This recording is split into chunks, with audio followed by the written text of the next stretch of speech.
बिस्मिल्लाहिर्रहमानिर्रहीम। अस्सलाम वालेकुम नाज़रीन, मैं हूं मोहम्मद ज़ुबैर और आज मेरे साथ मौजूद हैं डॉक्टर इमरान यूसुफ साहब। डॉक्टर साहब मेंटल हेल्थ साइकोलॉजिस्ट हैं।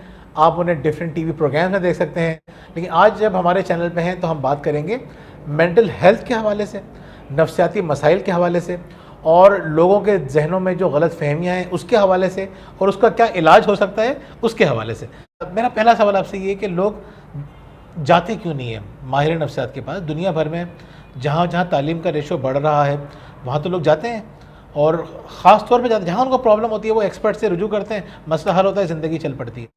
देखिए, तरजीहात में यही होता है कि जो चीज़ नज़र आती है उस पर हम तवज्जो पहले देते हैं। बच्चे भी अगर उदास बैठा हुआ है, कट रहा है, अच्छा भला उठ के चला गया है, उसकी पसंद की चीज़ मौजूद होने के बावजूद भी वो खुश नहीं है, तो भी माँ और बाप को एक्नॉलेज नहीं करेंगे। लेकिन अगर उसका ज़रा सा यहाँ पे चोट लग जाए और यहाँ गोमड़ा लग जाए तो सारा घर दादा दादी समेत वापस आ जाएंगे, क्योंकि ये गोमड़ा नज़र आ रहा है। अरे वो बिहेवियर जो है वो आपको नज़र नहीं आ रहा है, जबकि ये उसके मुकाबले में बहुत छोटी चीज़ है। उसके मुकाबले में बहुत छोटी चीज़ है। तो ये हमारी तरजीहात में से है कि हमें जो चीज़ नज़र आ रही होती है उसके ऊपर हम ज़्यादा तवज्जो देते हैं। दूसरा हमारा तरकीब ये है कि अगर मेरे हाथ में पट्टी बंधी हुई है तो मैं उसको इंस्टा से लेके और टिकटॉक तक, चाहे वो उंगली मुनासिब नहीं है दिखाना इस तरह, लेकिन मैं उसको दिखाने के लिए तैयार हो जाऊंगा कि मेरी पट्टी बंदी है। ये चीज़ें मैं दिखा दूंगा। लेकिन अगर मुझे कोई इस तरह की कैफियत है कि मेरी ज़िंदगी किसी वजह से रुक रही है और मैं परफॉर्म नहीं कर पा रहा हूँ या इम्पेयर्ड हो रही है मेरी लाइफ,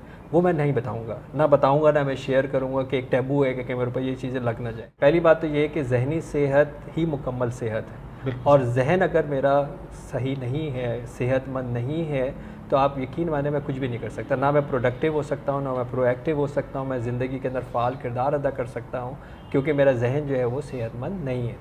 आपको आज भी सरप्राइज़ होंगे कि पूरे पाकिस्तान में 500 साइकेट्रिस्ट नहीं है। अच्छा, 22 करोड़ की आबादी में 500 साइकेट्रिस्ट आज भी नहीं है। आज भी क्वालिफाइड जो क्लिनिकल साइकोलॉजिस्ट हैं उनकी तादाद भी 2000 से कम है। मैं पाकिस्तान की बात कर रहा हूँ, अगर आप पर रेशियो पॉपुलेशन निकालेंगे तो 2-2.5 लाख के ऊपर एक आदमी मिलेगा।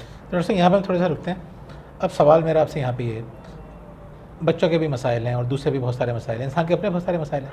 अभी हम बच्चों से शुरू करते हैं। अब क्या माँ बाप साइकोलॉजिस्ट नहीं बन सकते? माँ बाप बच्चों के मसाइल को हल नहीं कर सकते? इतने सारे मसाइल हैं और इतने थोड़े से लोग हैं और ये पूरे पाकिस्तान में बिखरे हुए हैं। अब इस सूरत में वालिदैन को क्या करना चाहिए? क्या वो खुद बन सकते हैं साइकोलॉजिस्ट? देखिए, साइकोलॉजिस्ट तो एक प्रोफेशनल डिग्री है, मतलब है ना? अगर आप बात कर रहे हैं कि ये काउंसलिंग कर सकते हैं, मतलब समझ रहा हूँ मैं आपकी बात। मैं इसलिए थोड़ा सिर्फ आइडेंटिफाई कर रहा हूँ कि इंसान को काउंसलर की ज़रूरत होती है। यानी बुनियादी तौर के ऊपर एक बच्चा है, उसको काउंसलिंग चाहिए। काउंसलिंग कौन दे सकता है? काउंसलिंग दादा दादी दे सकते हैं, काउंसलिंग कोई भी साहिब इल्म दे सकता है, काउंसलिंग माँ बाप दे सकते हैं। और अगर वो नहीं है तो आपके पास इस तरह की किताबें हैं ज़ुबैर अहमद की और मिसेस ज़ुबैर अहमद की, कि आप जो है वो मोहम्मद ज़ुबैर की, सॉरी, ये किताबें हैं जिस किताबों के अंदर आप ये पढ़ सकते हैं कि तरबियत के बुनियादी उसूल क्या होते हैं। अगर मेरी ये चीज़ें, ये रहनुमा उसूल या मेरी एक्सरसाइजेज इसके अंदर है, मैं इससे बच्चों को डील कर सकता हूँ। मैंने जैसे कहा कि पेरेंटिंग स्किल है जिसको सीखना पड़ता है। अब उसको सीखने के लिए हो सकता है वसाइल ना हो, मैं तो यूनिवर्सिटी नहीं जा सकता, मैं तो डिप्लोमा नहीं कर सकता, या वैसे मैं साइकोलॉजी, मतलब साइकोलॉजिस्ट, जब जिस क्लिनिकल साइकोलॉजिस्ट की मैं बात कर रहा हूँ उसको 20 साल पढ़ना पड़ता है। तो हर आदमी तो 20 साल नहीं पढ़ेगा ना। तो इसका मतलब ये कि जो बुनियादी जो तरबियत का काम था, ये बुनियादी जो काउंसलिंग का काम था, ये जो बुनियादी तौर के ऊपर बच्चे को समझना और बच्चे को समझाने का काम था, ये हमारे घरों में पहले होता था। दादा दादी करते थे, चाचा चाची ताया ताई करते थे, मोहल्ले के बड़े लोग करते थे।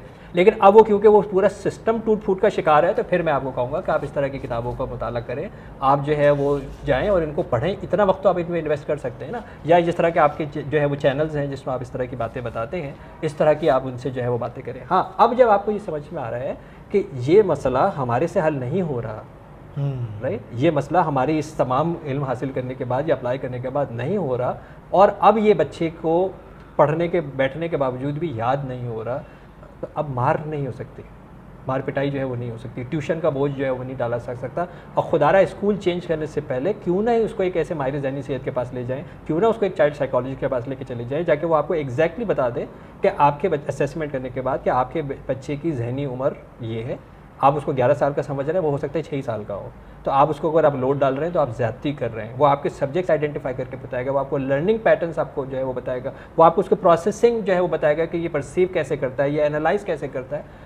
उसके बाद फिर आप उसके पोटेंशियल के हिसाब से जब आप वो रिपोर्ट खुद भी पढ़ते हैं, उससे बच्चे से उस तरह कम्युनिकेशन करते हैं, उसके स्कूल में बताते हैं कि जनाब ये बच्चा इस तरह आप जो है वो समझेगा, अब उसके बाद आपके लिए भी आसान हो जाएगा और उस बच्चे के लिए भी जो है वो आसान हो जाएगा। तो बुनियादी तौर के ऊपर आप ज़रूर आपको टाइम स्पेंड करना चाहिए, इस तरह के चैनल्स देखने चाहिए, इस तरह के वालिदैन से मिलना चाहिए, इस तरह की किताबें पढ़ना चाहिए, ताकि वो जो बुनियादी कम अज़ कम आपको पेरेंटिंग की जो ज़रूरत है वो आपकी आगाही हो।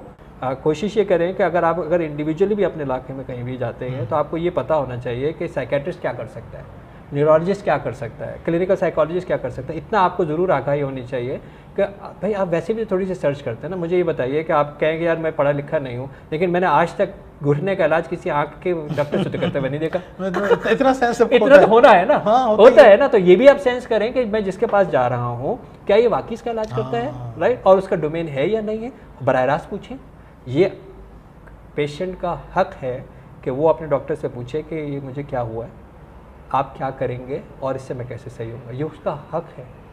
ओके, हमारे यहाँ तो मेक श्योर किया जाता है कि हमारा थेरेपिस्ट बताएगा उसके पूछने से पहले कि मैं कौन हूँ, आपके साथ क्या हुआ है और मैं ये कैसे बताऊँगा। अब यकीन मानिए ज़ुबैर भाई मेरे पास ऐसे ऐसे पेशेंट्स आते हैं। एक बच्ची जो खुद मेंटली इस्टेब्लिश नहीं थी, उसकी शादी कर दी, उसका एक बच्चा हो गया, वो माइल्ड रिटार्टेड बच्चा, अब अभी एक रिटार्टेड बच्चा, वो खुद भी बेचारी जो है वो वेल इस्टेब्लिश्ड मेंटली जो है वो नहीं है। उसकी माँ उस बच्ची की माँ मेरे पास लेके आई है। वो कह रही है उसका बच्चा 11 साल का हो चुका है। वो कह रही है कि डॉक्टर साहब मैं जगह जगह जा रही हूँ, इतनी रिपोर्ट थी उसके पास, फाइलें, और अच्छी जगह से असेसमेंट भी हुई थी।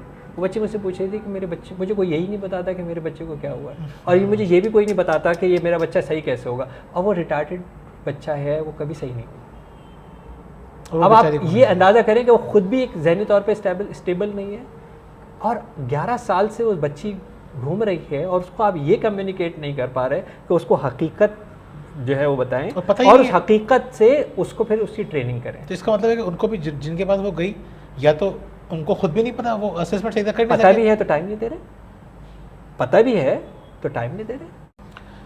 बहुत बहुत शुक्रिया डॉक्टर साहब, बहुत इंपॉर्टेंट सेशन था। आपको आइडिया हो चुका होगा कि कितने मसाइल ऐसे हैं जो आप खुद हल कर सकते हैं। अच्छा, जो मसाइल आप हल नहीं कर सकते उसके लिए किताबें भी मौजूद हैं, चैनल भी मौजूद हैं और बाकी चीज़ें भी मौजूद हैं।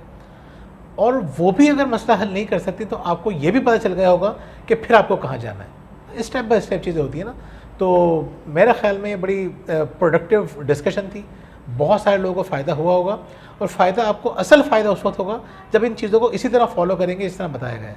डॉक्टर साहब बहुत कीमती बातें हैं, मैं समझता हूँ कि एक बहुत बड़ा काम है और ये बहुत बड़ी खिदमत है, क्योंकि लोग तो बेचारे जैसे 11 साल वो खातून घूम रही हैं, वो हो सकता है 20 साल तक घूमती रहती अगर उनको कोई बताता नहीं। वो ये दिमाग में यही चलता रहता है कि मैं प्रॉब्लम है क्या।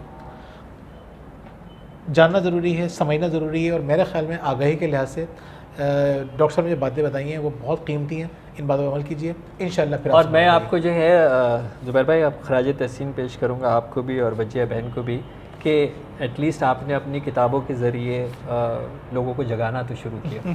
तो अल्लाह ताला आपको जो है वो जज़ाए खैर अता फरमाए इसका, और इसका सिला आपको दुनिया और आखिरत के अंदर अता फरमाए। बहुत से डॉक्टर साहब इस हवाले से आपको एक बात बताऊँ, जैसे हमारी किताब है तरबियत ज़हीन बच्चे की, अपने बच्चों को ज़हीन कैसे बनाएं, उनकी क्रिएटिविटी कैसे बेहतर करें।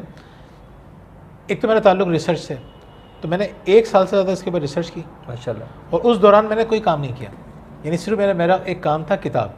मैं होता था, मेरी वाइफ होती थी, हमारी रीडिंग होती थी, लोगों से हमने एक दिन में 20-20 लोगों के मसाइल सुने, और उसके बाद फिर हमने रिसर्चेस पढ़ने के बाद एक दिन में हमने 15-15 घंटे काम किया इसके ऊपर। उसके बाद हमने फिर 25 से ज़्यादा लोग वो हैं जिन्होंने इस किताब को पढ़ने के बाद हमारी रहनुमाई की है कि इसको और मज़ीद किस तरह से पुरअसर बनाया जा सकता है। उसके बाद हमने ये किताब लिखी। यही मेहनत हमने की थी परवरिश के हवाले से भी। हम देखते हैं कि इंसान को, जैसे आपका काम है, आप अपने काम को इतनी सिंसेरिटी से कर रहे हैं, हम समझते हैं कि हर किसी को अपने काम से इतना ही मुखलिस होना चाहिए, जब भी आप किसी की मदद कर सकते हैं, प्रोडक्टिव काम कर सकते हैं। थैंक यू सो मच, अल्लाह हाफ़िज़।